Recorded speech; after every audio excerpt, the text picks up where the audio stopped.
अमावस्या और पूर्णिमा, दो बहनों की कथा। आज मैं आपको अमावस्या और पूर्णिमा, दो बहनों की कहानी सुनाने जा रहा हूँ। ये कहानी एक धार्मिक कहानी है। एक राज्य में राजा रानी थे, जिसकी दो बेटियाँ और दो बेटे थे।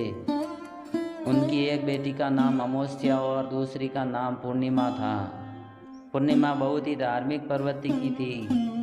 पूर्णिमा हमेशा पूजा पाठ और गाय की सेवा करने वाली थी और सारा काम काज किया करती थी। और अमावस्या की पूजा पाठ में कोई रुचि नहीं थी और वो कोई काम नहीं करती थी। लेकिन दोनों बहनें एक दूसरे से बहुत प्यार करती थी। लेकिन राजा रानी का व्यवहार पूर्णिमा के प्रति अच्छा नहीं था। वो दोनों अमावस्या को चाहते थे और अपने दोनों पुत्रों को प्यार करते थे और राजा रानी अपने पुत्रों का ज़्यादा ख्याल रखते थे। धीरे धीरे समय बीतता गया और राजा रानी के दोनों बेटे बड़े हो गए और फिर राजा रानी ने अपने दोनों बेटों का विवाह करवा देते हैं। और फिर राजा रानी की दोनों बेटियां भी बड़ी हो जाती हैं। तब सभी कहते हैं कि इनका भी विवाह करवा दीजिए। तब रानी ने राजा से कहा, पूर्णिमा का विवाह किसी बड़े घर में मत करना, क्योंकि इसे तो काम करना पसंद है और भजन कीर्तन करना पसंद है और गाय की सेवा करना पसंद है। अगर इसे बड़े घराने में दिया तो यह सब नहीं कर पाएगी, इसलिए इसकी शादी किसी गरीब घराने में ही कर दीजिए।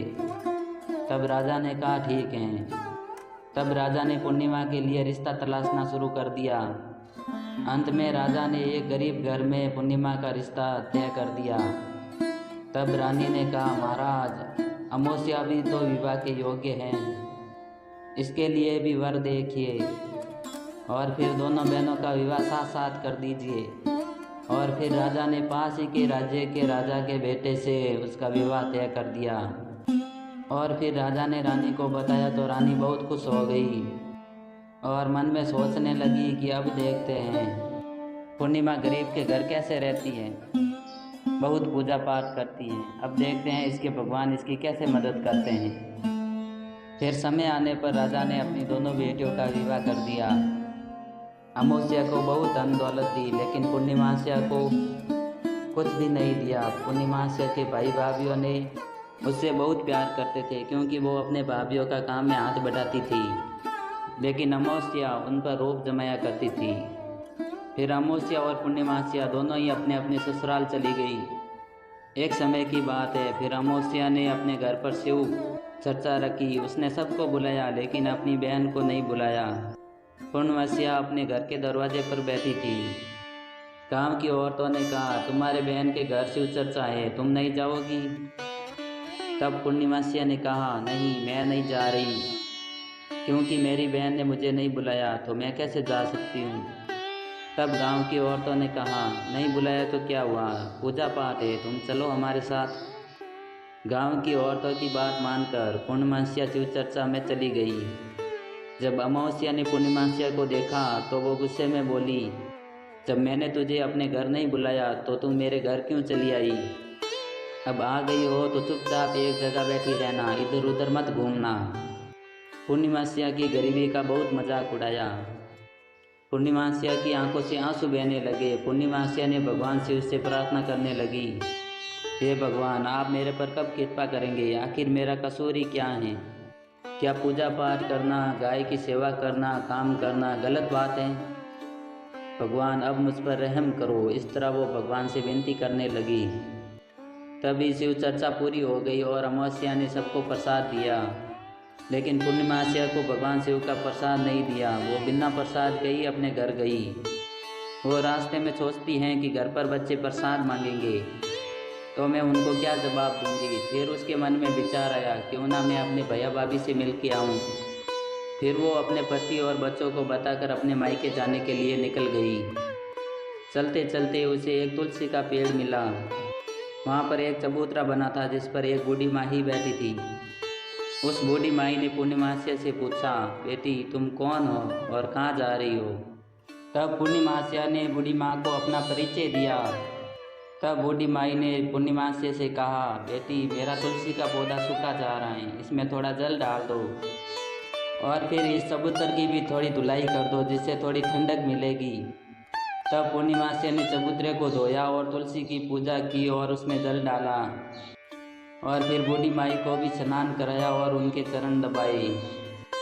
तब पूर्णिमासी ने कहा, माँ जी और कोई काम है क्या? तब बूढ़ी माई ने कहा, नहीं बेटी। और बूढ़ी माई ने पूर्णिमासी को बहुत आशीर्वाद दिया। तब बूढ़ी माई ने कहा, अब तुम जाओ अपने मायके, लेकिन वापस जाते समय मुझसे मिलकर जाना। तब उसने कहा, ठीक है माँ जी। और फिर वो आगे बढ़ी। चलते चलते उसे एक रास्ते में और वहाँ उसे एक शिव मंदिर मिला। उसके आगे एक चबूतरे पर बूढ़े बाबा बैठे मिले। वो कोई और नहीं, भगवान शिव थे, लेकिन पूर्णिमासिया उन्हें नहीं पहचान पाई। तब उन बाबा ने कहा, तुम कौन हो बेटी? तब पूर्णिमासिया ने कहा, क्या बात है बाबा? तब उन बाबा ने कहा, तुम इस मंदिर की साफ सफाई कर दोगी क्या बेटी? मंदिर बहुत गंदा हो गया है और इस चबूतरे को भी धो देना और मेरे नहाने के लिए 2 बाल्टी पानी भी भर देना, तुम्हारा बहुत एहसान होगा। तब पूर्णिमासिया ने खुशी खुशी सब काम किया और भगवान शिव की पूजा भी की। तब पूर्णिमासिया वहाँ से थोड़ी दूर चली तो वहाँ एक काली माँ का मंदिर था और काली माँ बूढ़ी माँ के रूप में बाहर बैठी थी। बूढ़ी माँ ने पूर्णिमासिया से पूछा, बेटी तुम कौन हो? तब पूर्णिमासिया ने अपना नाम बताया और पूछा, क्या बात है माँ जी? बेटी यहाँ सभी पूजा पाठ कर चले जाते हैं, लेकिन कोई भी मंदिर साफ नहीं करता, तुम इस मंदिर की साफ सफाई कर दो। तब पूर्णिमासिया ने मंदिर की सफाई की और माँ का श्रृंगार किया और पूजा पाठ की। उसके बाद पूर्णिमासिया ने बूढ़ी माँ को स्नान कराया और उसके हाथ पैर दबाए। फिर पूर्णिमासिया वहाँ से आगे बढ़ी तो वहाँ एक नदी मिली। वहाँ पर एक बूढ़ी माँ बैठी थी। वो कोई और नहीं, स्वयं गंगा मैया थी। उन्होंने पूर्णिमा से कहा, बेटी तुम कौन हो? तब पूर्णिमासिया ने अपना नाम बताया तो बूढ़ी माँ ने कहा, बेटी यहाँ सब स्नान तो करते हैं लेकिन कोई साफ सफाई नहीं करता। उसने वहाँ पर भी सफाई कर दी तो बूढ़ी माँ उसे आशीर्वाद देती हैं। फिर वो नाव में बैठकर नदी के उस पार जाती हैं। नाव में फूल बिछे होते हैं, वो फूलों की नाव में बैठकर अपने मायके चली जाती हैं।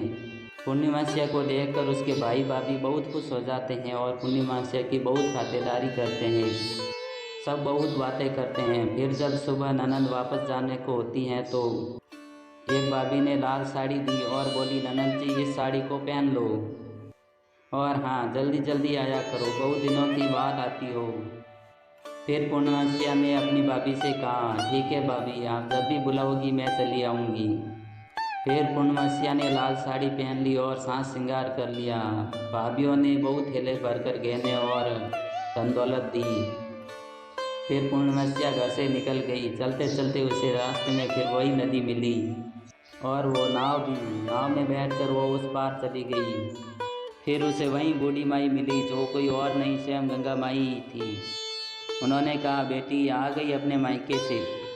तब पूर्णिमासिया ने कहा, हाँ माँ जी आ गई। तब बूढ़ी माई ने एक थैला दिया और बोली, इसे ले जाओ। मैं इसे कहाँ रखूँगी, यह बहुत भारी है, और हाँ तुम इसे रास्ते में मत खोलना, इसे घर जाकर ही खोलना। पूर्णिमासिया ने कहा, ठीक है माँ जी। फिर वो वहाँ से चली गई। आगे चली तो उसे काली माँ का मंदिर मिला और बाहर बूढ़ी माई मिली। उन्होंने भी पूर्णिमासिया को एक थैला दिया। अब पूर्णिमासिया के पास 3 थैले हो गए। फिर कुछ आगे बढ़ी तो वहाँ भगवान शिव का मंदिर मिला। वहाँ पर भगवान शिव बूढ़े बाबा के रूप में बैठे थे। उन्होंने भी पूर्णिमासिया को एक थैला दिया। फिर पूर्णिमासिया वहाँ से आगे बढ़ी तो एक तुलसी का पौधा मिला और वहाँ पे बूढ़ी माँ ने भी एक थैला दे दिया। फिर पूर्णिमासिया अपने घर पहुँच गई। उन्होंने 500 थैले खोलने लगी। सबसे पहले उसने अपने मायके का थैला खोला। उसमें खाने पीने की चीज़ें और कपड़े और गहने थे। उसने खाने पीने की चीज़ें और कपड़े बच्चों को दिए। बच्चों ने कपड़े पहने और बहुत खुश हुए। और फिर दूसरा थैला जिसमें गंगा माई ने दिया उसे खोला तो उसमें सोना चांदी भरे थे। और फिर तीसरा थैला खोला, उसमें 16 श्रृंगार भरे थे जो कि काली माँ ने दिया था। और फिर चौथा थैला जिसने भगवान शिव ने दिया था उसमें सब खुशियाँ और धन दौलत सब कुछ था। और 5वां थैला तुलसी माँ का था। उसे खोला तो उसमें चावल गेहूँ सब कुछ था। अब पूर्णिमासिया के घर कोई कमी नहीं थी, धन दौलत संपत्ति सब कुछ था। उससे उसका घर भर गया। पूर्णिमासिया खुशी खुशी रहने लगी। एक दिन पूर्णिमासिया ने सोचा क्यों ना मैं शिव चर्चा करवाऊँ। फिर पूर्णिमासिया ने शिव चर्चा रखी जिसमें सबको बुलाया। फिर वो अपने बहन अमावस्या के घर भी गई शिव चर्चा में बुलाने के लिए। फिर जब अमावस्या शिव चर्चा में आई, अमावस्या ने पूर्णिमासिया के घर सब कुछ धन दौलत देखा तो वो चकित रह गई। फिर अमावस्या ने पूर्णिमासिया से पूछा, तुम्हारे घर इतना धन दौलत कैसे आया? देखो बहन, तुमने शिव चर्चा रखी लेकिन तुमने मुझे नहीं बुलाया, लेकिन फिर भी मैं आई, लेकिन फिर भी तुमने मुझे शिव प्रसाद नहीं दिया। फिर मैं तुम्हारे घर से आने के बाद अब मायके चली गई और फिर उसने रास्ते में जो भी हुआ वो सब कुछ अमावस्या को बता दिया। फिर अमावस्या ने कहा, मैं भी जाऊंगी मायके, तुम भी मुझे डांटो और प्रसाद मत देना। फिर पूर्णिमासिया ने कहा, ये तो भगवान का प्रसाद है, मैं तो सबको दूंगी। लेकिन अमावस्या ने प्रसाद नहीं लिया और फिर अपने घर जाकर बच्चों को बोलकर अपने मायके निकल गई। और फिर चलते चलते उसे एक रास्ते में तुलसी माँ मिली। उन्होंने कहा, बेटी ये चबूतरा धो दो और तुलसी में पानी डाल दो। तब अमावस्या बोली, ए बुढ़िया, मैंने इतने अच्छे कपड़े पहने हैं, ये सब खराब हो जाएंगे। आगे चलकर भगवान शिव जी मिले तो उनको भी ये सब कह दिया। और फिर उनसे आगे काली माँ मिली तो उनको भी ये सब कह दिया। आगे जब गंगा मैया मिली तो उनको भी ये सब बोला। और फिर जब नाव में बैठी तो नाव में कांटे थे जो उसके पैरों में चुभ गए। और फिर वो अपने मायके पहुंच गई तो उनकी भाभीयों ने कहा, अरे ये कहाँ से आ गई? पूर्णिमासिया के पास तो कुछ नहीं था इसलिए उसको सब कुछ दिया, पर ये यहाँ क्यों आई है? चलो आ गई हैं तो बैठो, ये तो अब कुछ काम करवाएगी नहीं। बेचारी पूर्णिमासिया तो सारा काम करवाती हैं, लेकिन ये अमावस्या तो खाना खाकर सो जाती है। सुबह हुई तो अमावस्या ने कहा, भाभी हम जा रही हैं। तब भाभी ने कहा, ठीक है। तब अमावस्या बोली, भाभी पूर्णिमासिया को तो सब कुछ दिया और मुझे कुछ नहीं। तब भाभी ने कहा, जाओ तुम्हारे घर थैला पहुंच जाएगा।